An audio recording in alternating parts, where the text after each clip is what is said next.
न जाने मेरे दिमाग में क्या आया, मैं प्लेटफॉर्म पर आती हुई एक ट्रेन के सामने कूद गया। मुझे कूदते देखकर प्लेटफॉर्म पर खड़े लोग चिल्लाने लगे। सुखी दादा ने बिजली की तरह छलांग लगाई और मुझे धक्का देकर दूसरी पटरी पर ले गए।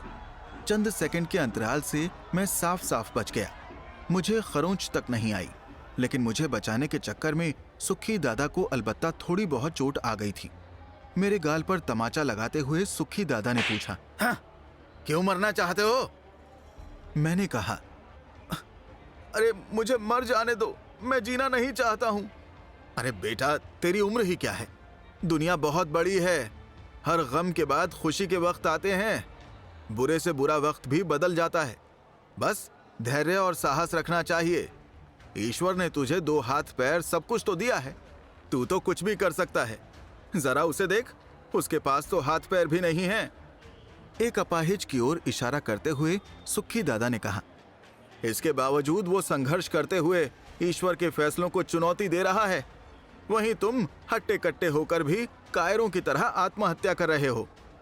ऐसी कोई समस्या नहीं जिसका समाधान नहीं। हार मान लेने वालों का कोई इंतजाम नहीं।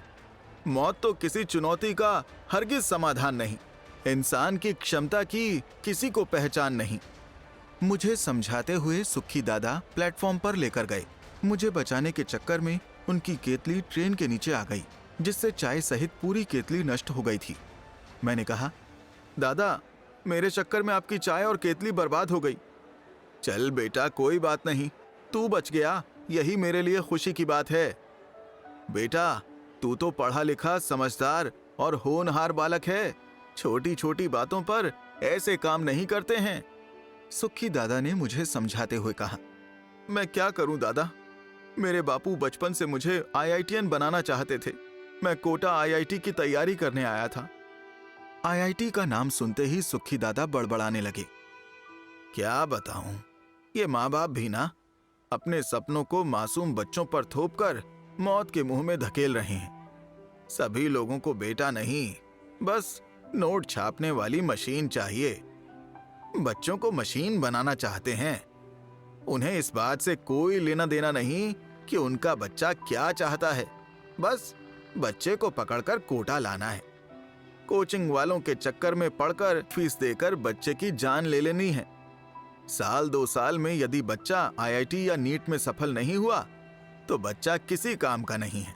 वो निकम्मा है, नालायक है, गधा है और ना जाने क्या क्या कहते हैं।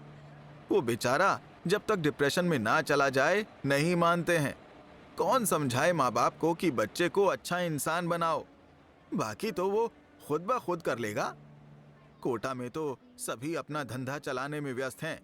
सबको बस नोट छापना है, भले वो किसी मासूम की लाश की कीमत पर ही क्यों ना हो।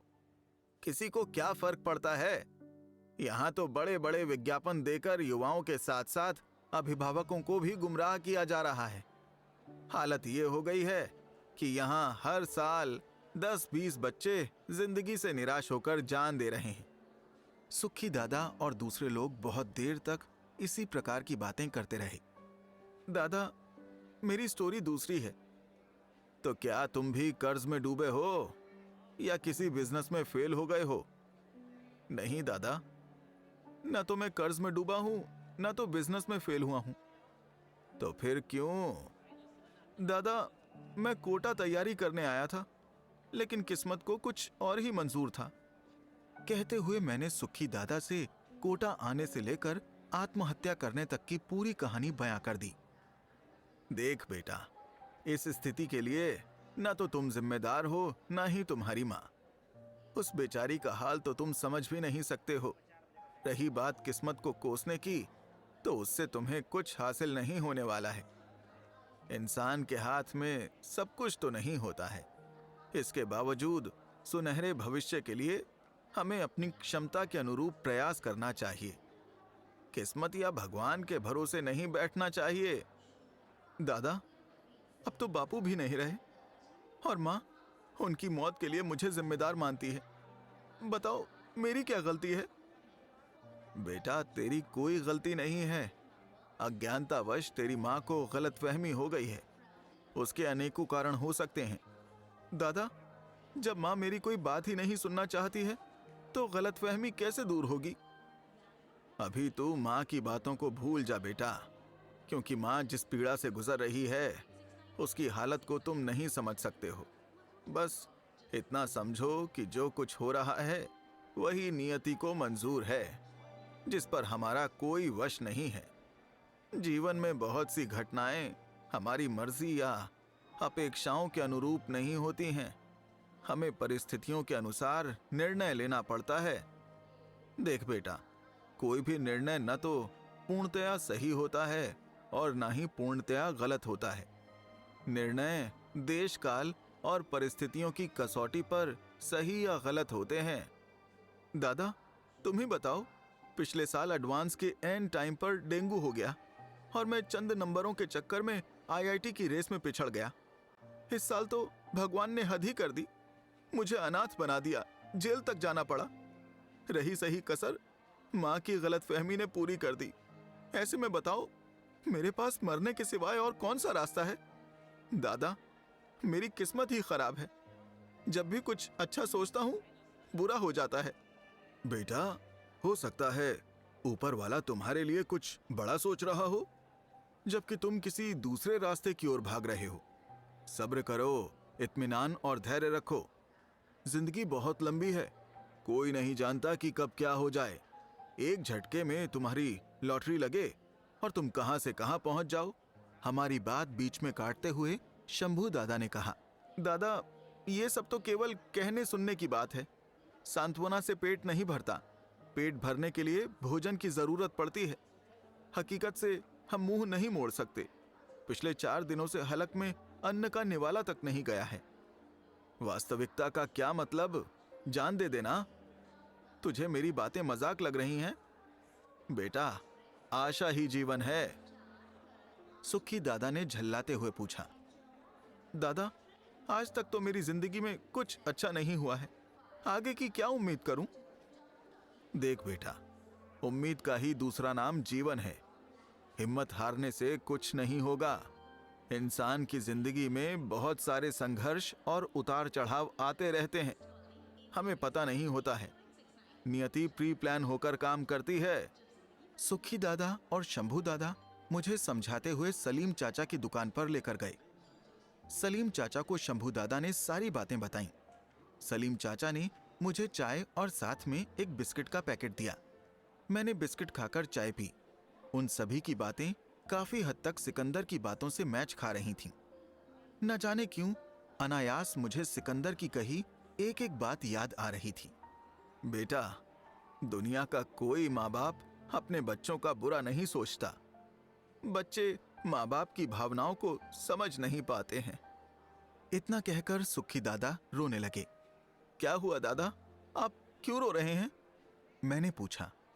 बेटा, आज से 3 साल पहले मेरे बेटे ने भी इसी प्लेटफॉर्म से कूदकर जान दे दी थी। तब से मैं सब कुछ छोड़ छाड़ कर उसकी याद में इसी प्लेटफॉर्म पर अपना जीवन बिता रहा हूं, क्योंकि मुझे लगता है कि मैं उसकी मौत का जिम्मेदार हूं। कहते हुए सुखी दादा गमछे से अपने आंसू पोंछने लगे। फिर बहुत देर तक सुखी दादा और दूसरे लोगों से बातें होती रहीं। सभी लोग मुझे समझाते हुए कह रहे थे, बेटा, जान देने अथवा निराश होने से किसी समस्या का समाधान नहीं होता है। दुनिया की कोई भी ऐसी समस्या नहीं है जिसका कोई समाधान ना हो। बस जरूरत है ठंडे दिमाग से उस पर विचार करने की और सही समय पर सही कदम उठाने की। वक्त बहुत सारी समस्याओं का खुद ब खुद समाधान कर देता है। हड़बड़ाहट या जल्दबाजी में उठाया गया कदम समस्या को और जटिल बना देता है। इतना ही नहीं, लोग सुखी दादा के दर्द का उदाहरण देकर मुझे समझाने की कोशिश कर रहे थे। सुखी दादा के दर्द भरी कहानी सुनकर मैंने प्रण किया कि चाहे कितनी भी बुरी परिस्थितियां क्यों न उत्पन्न हो जाएं, जीवन में कभी भी आत्महत्या के बारे में नहीं सोचूंगा। रात को खाना खाकर मैं सलीम चाचा की दुकान पर सो गया। दूसरे दिन सुखी दादा ने पूछा, तू कमरे पर जाएगा? क्या करूंगा कमरे पर जाकर? कौन है वहां मेरा? अरे, मैंने तो पिछले 3 महीने से आंटी को कमरे का किराया भी नहीं दिया है।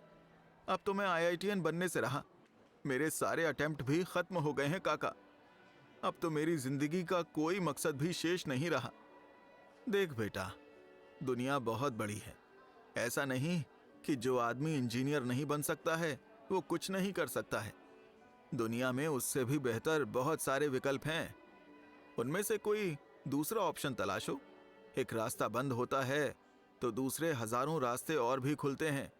जरूरत है रास्तों की तलाश कर उस पर आगे कदम बढ़ाने की, न कि निराश होकर जिंदगी को अलविदा कहने की।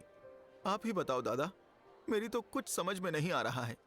बेटा, इतना जान लो कि जिंदगी में जितनी बड़ी चुनौतियां आती हैं, सफलता की संभावनाएं भी उतनी ही बड़ी मिलेंगी। ईश्वर जिसे जितना ज्यादा प्यार करता है, उसकी परीक्षा भी उतनी कठिन लेता है।